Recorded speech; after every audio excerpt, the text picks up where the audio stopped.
6주 만에 백패킹 다시 나왔습니다. 오늘은 그리고 남편도 같이 왔어요. 남편이 최저기온 10도가 넘어가면 같이 백패킹 와주겠다고 약속했는데 오늘 드디어 기온이 충분히 올라서 같이 가주기로 했습니다.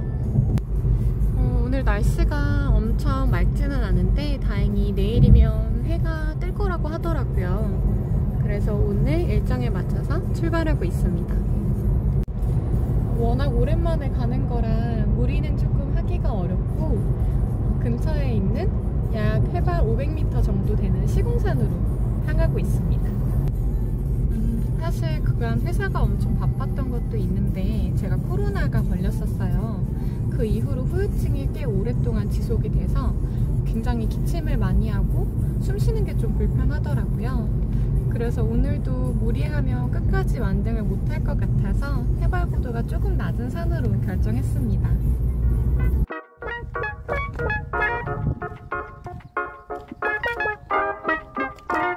시공산 등산로 입구에 도착했고 이제 바로 출발해 보겠습니다. 참고로 주차는 문미 편의점에서 몇 가지 물품을 구매하고 양해를 얻어서 마트 앞에 주차를 했습니다. 그러면 오늘도 백패킹을 위해서 등산 시작해 볼까요? 고고! 저번 등산 백패킹 때만 해도 설산이어서 완전 눈 가득이었는데 벌써 이렇게 초록색으로 변해버렸네요. 언제 이렇게 나무가 많이 돋아났죠? 철쭉이랑 진달래 가득 폈을 때 꽃천지 백패킹도 가고 싶었는데 아무래도 한창 코로나로 고생할 때였어가지고 타이밍을 못 잡았어요. 그래도 다행히 이렇게 한창 연두색일 때라도 백패킹 와서 너무 다행입니다. 통상 제가 동계 세팅이 한 17kg에서 18kg 정도 되고 오늘은 사실 둘이서 짐을 좀 나눠들기도 했고 날이 좀 많이 풀려서 한 13kg 정도 되는 것 같아요. 13kg인데도 불구하고 오랜만에 박배낭 메고 산을 오르니까 금방 숨이 찹니다. 오기 전에 등산하면서도 체력을 좀 다시 다지긴 했는데 아무래도 배낭 무게를 견디면서 올라가는 건 등산과는 또 좀 다른 느낌이 드네요. 시공산을 오르기가 생각보다 조금 어려운 게 길이 생각보다 가파르기도 하고 정비가 완전히 깔끔하게 되어 있지는 않아서 낙엽이나 돌, 계단들도 조금 낡아 있는 것들 때문에 오르다가 미끄러지기가 십상이겠습니다. 다들 등산할 때 정말 조심하셔야 할 것 같아요.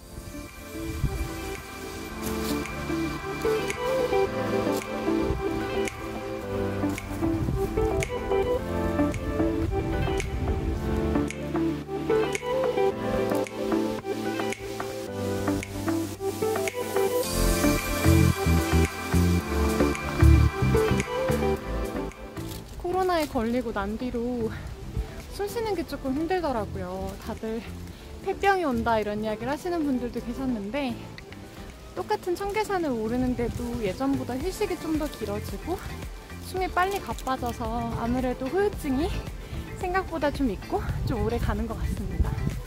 다들 이제 코로나가 약간은 독감처럼 인식이 바뀌긴 시작했지만 그래도 또 후유증이 심하기도 하고 아프신 분들도 있으니까 꼭 코로나 조심하시고요. 언제나 다들 건강 1등으로 챙기시길 바랍니다.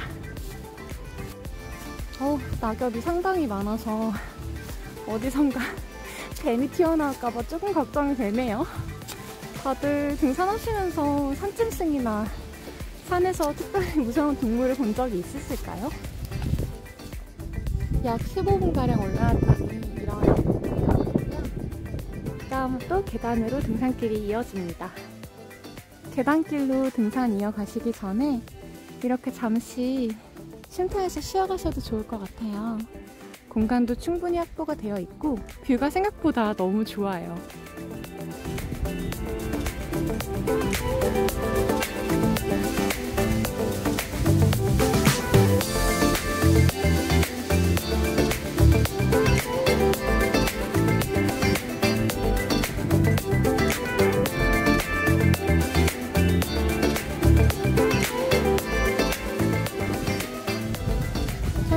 석포숲에서도 백패킹을 꽤 많이 하시던데 여기에 석포숲에 대한 안내가 이렇게 있네요. 꽤 근처에 있는 것 같아요. 올라가다 보니 옆으로 보이는 이런 마을 뷰도 너무 고즈넉하고 시궁산은 굉장히 뷰가 아름다운 곳인 것 같습니다. 인도길에서 계단을 좀 오르고 나니까 엄청난 깔딱고개가 나오더라고요. 그래서 정신없이 깔딱고개를 걷고 잠깐 평지를 걸었더니 또 이렇게 계단이 나왔습니다. 시궁산은 생각보다 경사가 굉장히 가파른 것 같아요. 해발고도가 높은 것도 있지만 등산길 자체가 굉장히 높은 경사, 잠깐의 평지, 높은 경사, 잠깐의 평지 이렇게 이루어져 있는 것 같습니다.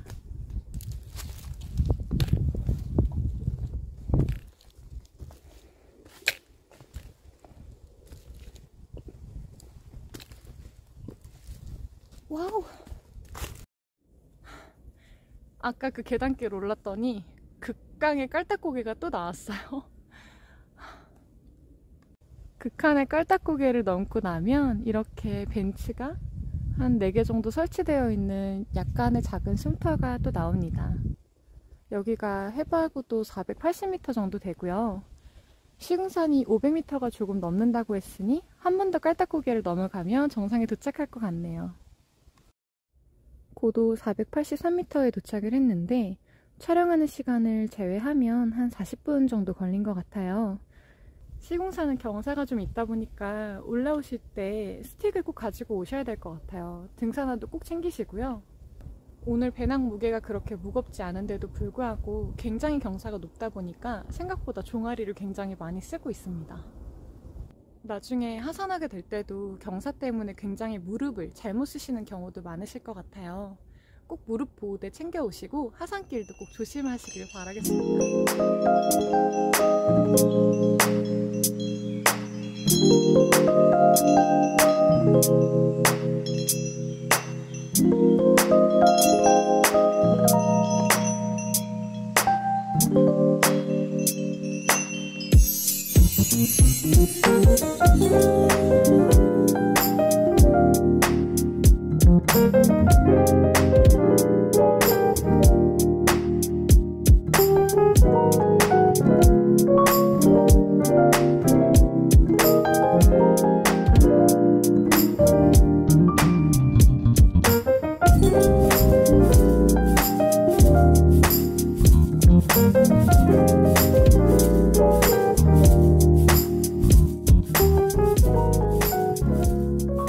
시궁산 정상에 도착을 했다가 정상에 이미 많은 분들이 피칭을 하고 계셔서 바로 밑에 있는 헬기장으로 내려왔습니다. 오늘을 위해 제가 대여한 텐트는 라프마 밀포드 엣지 투피입니다. 사실 니모 에스프리 투피를 제가 대여를 했는데 텐트가 이게 왔더라고요. 그래서 그냥 주어진 대로 살기로 하고 가지고 왔어요. 로프가 없어서 모양새가 좀 안 나긴 하는데 그래도 내부 공간은 둘이 아주 좁지만 오붓하게 누워있을 정도의 공간이 나오는 것 같습니다. 이렇게 환풍구도 달려있어서 동계가 아닌 계절에는 이걸 쓰셔도 되게 좋을 것 같아요. 밖에서 내부 공간을 봤을 때는 제가 원래 쓰는 클라우드 피크 2보다는 약간은 너비가 넓은 것 같아요. 한 10cm에서 20cm 정도 차이가 나는 것 같습니다. 평소에 쓰던 좌측 매트와 발포 매트 2개를 나란히 깔았더니 딱 빈틈없이 알맞게 꽉 찼습니다. 남편과 저는 둘 다 키가 좀 있다 보니 아무래도 둘이 쓰기에는 좀 꽉 차는 느낌은 있는 것 같아요. 그렇지만 자는 데는 크게 무리가 없지 않을까 싶습니다. 오늘은 두 사람이 자야 돼서 침낭도 텐트와 마찬가지로 대여를 해왔고요. 이렇게 좌측 매트에 새로운 침낭, 발포 매트에 제가 원래 쓰던 침낭 이렇게 나란히 배치를 해봤습니다. 밀포드 엣지는 앉았을 때 머리가 아주 가신가신 닿는 정도의 높이예요. 제가 쓰는 클라우드 피크 2와 비교해봤을 때는 아주 살짝 5cm 정도 더 높은 느낌이고요. 전실 공간은 클라우드 피크 2보다는 확실히 확보가 좀 덜 되어 있습니다. 너비는 말씀드린 것처럼 클라우드 피크 2보다는 20cm에서 10cm 정도 넓은 것 같고요. 2P로 구매를 만약 하셨다면 두 사람이 들어가기에는 조금 아담한 사이즈일 수도 있다는 점만 참고해 주시면 되겠습니다. 문은 전부 다 메쉬 소재로 되어 있고 천장 부분도 모두 메쉬 소재로 되어 있어서 동계용으로 쓰시기에는 조금 부적합할 것 같다는 생각이 듭니다. 다만 그만큼 통기성이 굉장히 좋다 보니 봄, 여름, 가을 3계절에는 굉장히 잘 쓰실 수 있을 것 같아요. 한여름에는 비가 오지만 않는다면 이 플라이를 걷어내고 별을 보실 수도 있을 것 같네요. 제가 열심히 영상을 찍는 동안 저희 남편은 전통주 소믈리에 공부를 하고 있습니다. 저보다 더 전문적인 전문가가 되려고 하나 봅니다.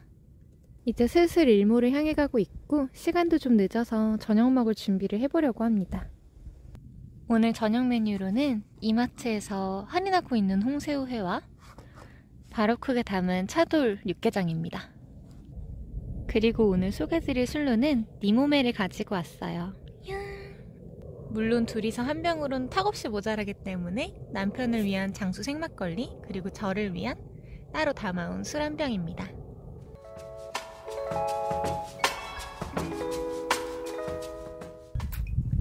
오늘 가지고 온 술은 니모메라고 하는 제주의 술인데요.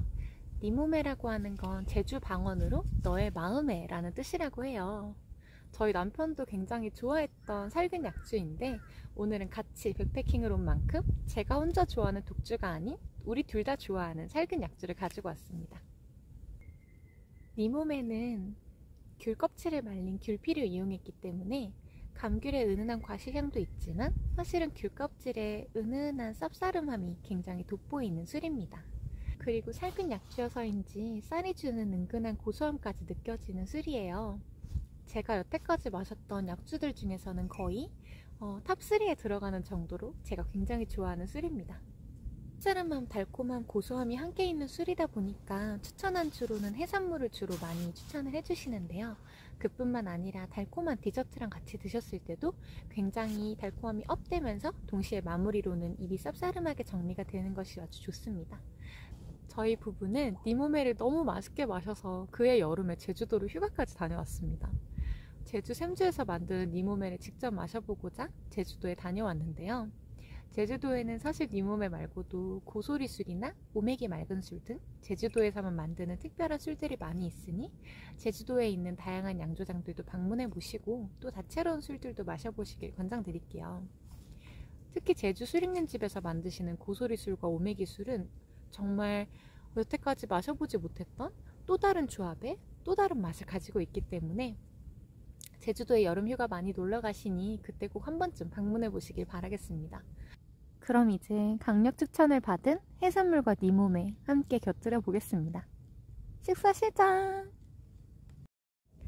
오늘도 캠핑이 마려운 우리 구독자님들을 위하여 짠!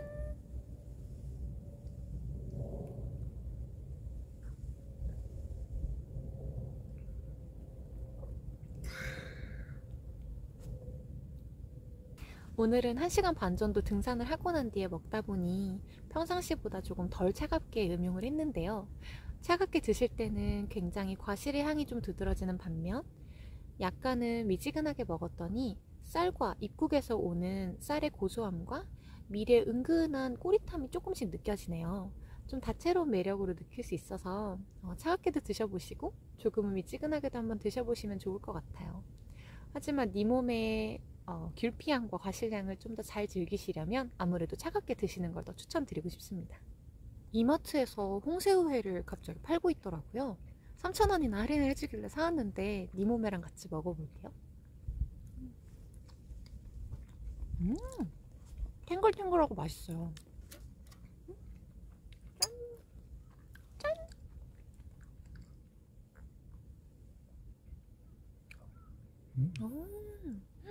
되게 달다.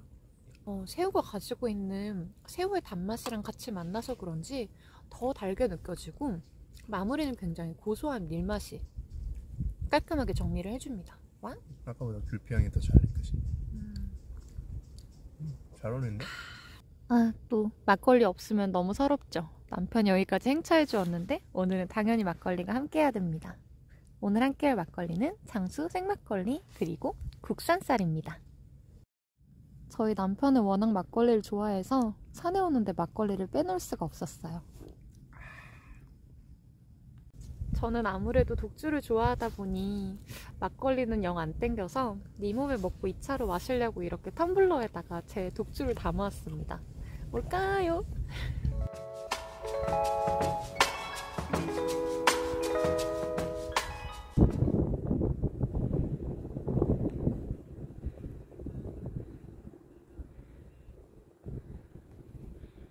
술 마시다 보니 어느새 또 허기져지기도 하고 생각보다 날이 빨리 추워지고 있어요. 한동안 되게 날이 덥다가 다시 18도 정도로 내려왔는데 최저기온은 10도 미만으로 내려가는 것 같아서 밤사이에 좀 많이 추워질 것 같습니다. 지금도 이미 해가 질 때가 되니까 많이 추워져서 이제는 차돌 육개장을 끓여보려고 합니다.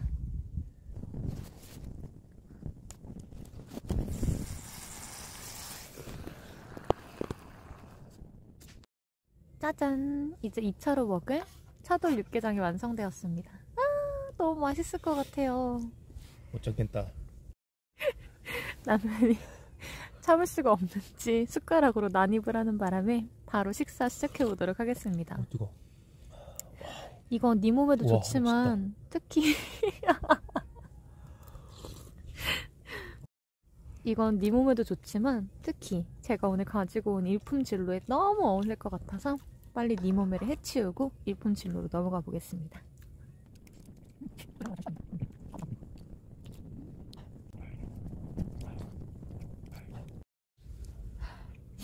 차돌 육개장 먹었더니 일품 진로 생각이 너무 나서 바로 주종 갈아탔습니다. 육개장에 또 한잔 해야 되겠죠?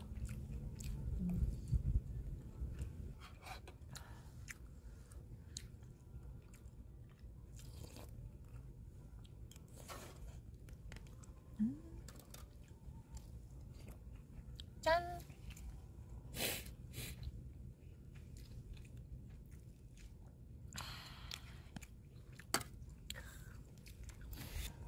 통상 술을 마시면 크 소리가 날 때는 두 가지인 것 같아요. 너무 맛있어서 감탄사로 크가 나오거나 아니면 이렇게 일품질로 마셨을 때처럼 이게 인생의 맛이지 이런 느낌처럼 크 소리가 날 때가 있습니다. 오늘의 일품진로는 딱 그런 맛이네요. 정신없이 저녁 먹고 술 마시고 잠시 야경 보러 정상 데크에 올라갔다 오니 세상 태풍이 또 이렇게 예쁠 수가 없네요. 항상 들고 다니던 네이처하이크의 초록색이 너무 익숙했었는데 새로운 색깔을 보니까 또 마음이 설렙니다. 하지만 새로운 텐트를 살 계획은 아직 없어서 이렇게 대여한 텐트로 잠시 기분 전환하는 걸로 만족하겠습니다. 뒤에 야경도 보였다면 정말 좋았겠지만 오늘은 헬기장에 있다 보니 주변이 다 나무로 쌓여 있어서 야경은 잘 보이지 않아요. 그치만 텐트 안에 있는 풍경으로도 충분히 만족스럽습니다. 이제 봄이 되니까 벌레들이 불을 보고 엄청 달려드네요. 텐트 문을 닫았더니 그 안에 있던 벌레들이 엄청나게 조명 안으로 몰려들고 있어요. 아, 이쯤 되면 벌레 한 3-4마리는 당연히 자면서 먹겠구나 라고 생각을 해야 되지만 아직도 그건 적응이 안 됩니다. 야무지게 식사까지 마무리하고 이제 텐트 안에서 작은 시간을 보내보려고 합니다. 재밌는 영화 보면서 술 맛있게 먹고 밤을 또 마무리해볼게요. 바이바이.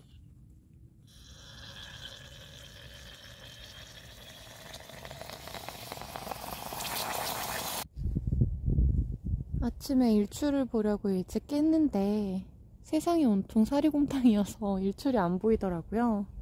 지금도 여전히 다 안개와 구름에 가려서 시야각이 잘 안 나옵니다. 남편에게 백패킹 할 때 보는 일출의 아주 감동적인 맛을 선사해 주려고 했는데 이번 백패킹 때는 실패했어요. 다음에 꼭 또 같이 와서 같이 일출을 볼 수 있으면 좋겠습니다. 어떻게 생각해? 같이 못 올 것 같습니다. 아무래도 함께할 운명이 아닌가 봐요. 결국 아침에 일어나서 간단하게 스프 먹고 이제 커피 한잔하고 내려가려고 합니다. 산 정상에서 경치를 구경하는 시간도 좀 있어야 되는데 구경할 경치가 없어서 오늘은 그냥 바로 내려가야 될 것 같아요. 오빠 얘 예쁘니까 축축해졌어. 시공사는 사실 운해보다는 그냥 깔끔하게 뷰가 보였을 때 더 멋있었을 것 같은데 아쉽게도 이번에는 구름이 잔뜩 낀 예쁜 산골을 보고 내려갑니다. 내려가는 길이 좀 걱정이에요. 상당히 미끄러울 것 같더라고요. 밤새 이슬도 많이 내렸고 또 워낙 가파르다 보니까 안전하게 내려가는데 가장 집중해야 할 것 같습니다. 이제 막 햇살이 내리쬐기 시작했는데 이렇게 나무 틈 사이로 햇빛 내려오는 게 너무 기분이 좋네요. 이게 시궁산은 걸어보니까 낙엽도 낙엽이지만 잔돌이 굉장히 많아서 잘못하면 이렇게 우르륵 미끄러질 수도 있을 것 같아요. 걸어가실 때 다리에 힘 꼭 잘 주시고 꼭 스틱 이용하셔서 안전하게 등산 하산하십시오.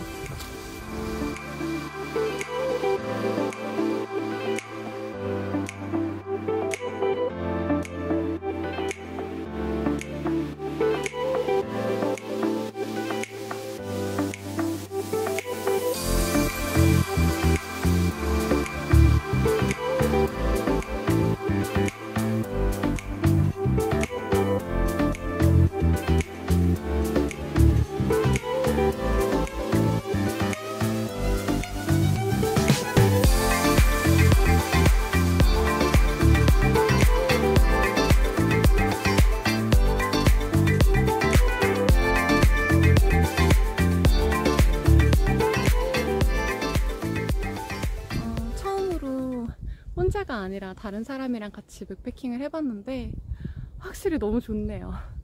혼자 있을 때는 좀 무섭고 심심하고 그런 것도 있었는데 특히 남편이랑 같이 하니까 더 안전한 느낌도 들고 즐거웠던 것 같아요. 대화도 계속 쉬지 않고 이어지고 잠들 때까지도 뭔가 같이 하는 사람이 있으니까 굉장히 즐겁긴 했습니다. 백패킹 해보시니 어떠십니까? 아직 잘 모르겠는데 우선은 뭐 와이프랑 같이 가니까 재밌긴 하네요. 저번 독조봉도 경사가 굉장히 가팔라서 오를 때 좀 고생을 했었는데 사실 독조봉은 가파른 구간이 많지는 않거든요. 근데 시궁산은 거의 대체로 계속 가파른 구간인 것 같아요. 평지는 가장 높은 곳에 올라갔을 때 잠깐 있는 편이고 올라갈 때까지는 계속 깔딱고개와 경사가 반복됩니다. 저희 남편은 평상시에도 운동을 되게 많이 하고 풋살도 계속해서 그런지 웬만큼 얕은 경사에는 계속 뛰어내려갈 수 있을 정도로 잘 내려가더라고요.